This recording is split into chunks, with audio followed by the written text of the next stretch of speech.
Assalamualaikum warahmatullahi wabarakatuh. Para pemirsa, kita perlu bernostalgia dengan orang-orang hebat.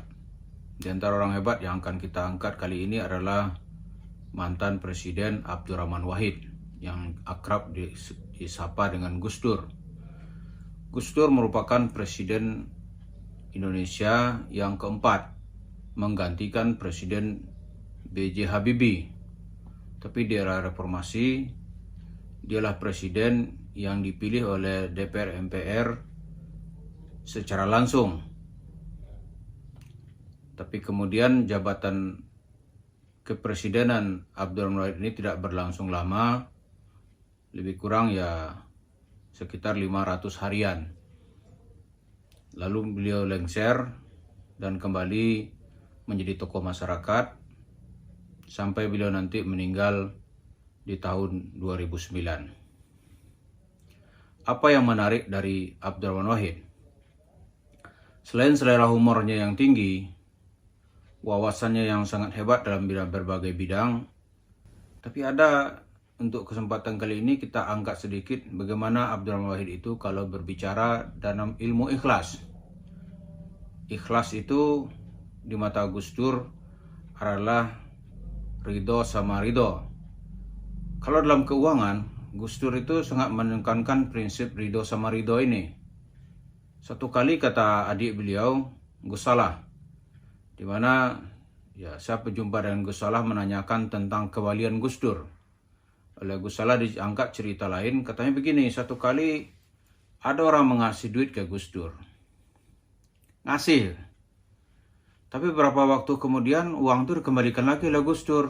Loh Gus, saya kan ngasih sampean dulu, ngasih namanya ikhlas. Kata Gus Dur, enggak. Kamu, apa kamu dipakai apa penjenengan saya nggak tahu. Pokoknya kamu ngasih saya dulu tuh nggak ikhlas. Ini saya kembalikan. Oh gitu, saya bilang. Kata Gus, ya begitu dia katanya. Kalau kita dilihatnya, dia tahu tuh kita ini ikhlas apa nggak ikhlas. Kalau dilihat nggak ikhlas, dia dengan bagaimana caranya akan mengembalikan yang pernah dia terima dulu. Ini akhlaknya Gus Dur gitu. Nah mestinya Yusuf Mansur ini belajar ke Gus Dur ilmu ikhlas. Jadi ikhlas tuh jangan mau jemaah saya dapat ilmu sedekah ikhlas, lantas duit orang di mana-mana diambil, dibawa pulang, dijadikan sebagai kekayaan pribadi. Jadilah Yusuf Mansur ini sebagai konglomerat sedekah. Uangnya sekarang ini gila-gilaan, saya kira tidak ada satu orang ustadz pun Indonesia yang mampu menyaingi kekayaan Yusuf Mansur. Nggak ada. Semua ustadz-ustadz itu kalau kita kumpulkan ya mungkin punya uang hanya miliaran. Tapi Yusuf Mansur, mungkin uangnya sekarang ini mencapai 2 triliun.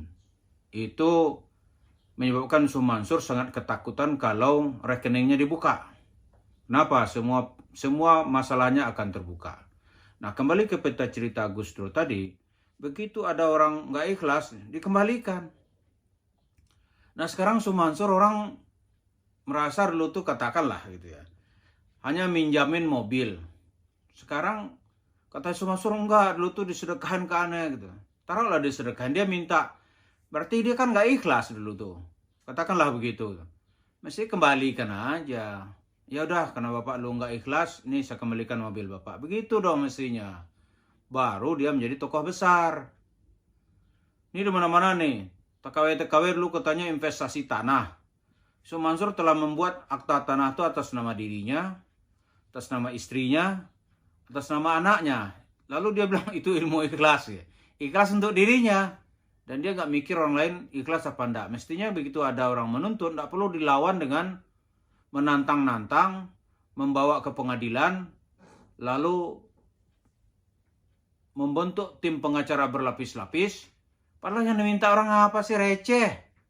Tapi begitu Mansur mengeluarkan sesuatu itu berarti harga dirinya tertantang. Itu ilmu ikhlas apa? Mestinya orang datang, ya udah, ibu berapa uangnya? Ibu berapa? Saya 15 juta Ustaz. Lah, kerohimannya berapa? Disepakati, kalau ada 10 tahun disepakati berapa gitu. Kasih aja. Itu nggak ada satu per 1000 sen pun nggak ada bagi uang Yusuf Mansur. Kalau 1% sih mungkin dinilai masih banyak. Ini 1/1000 pun nggak ada gitu. 1/10.000 pun nggak sampai gitu. Apa sih artinya? Sama aja nih, kita punya uang 1 miliar. Itu ngasih Pak Ogah 2.000 rupiah itu apa artinya sih? Nggak ada artinya.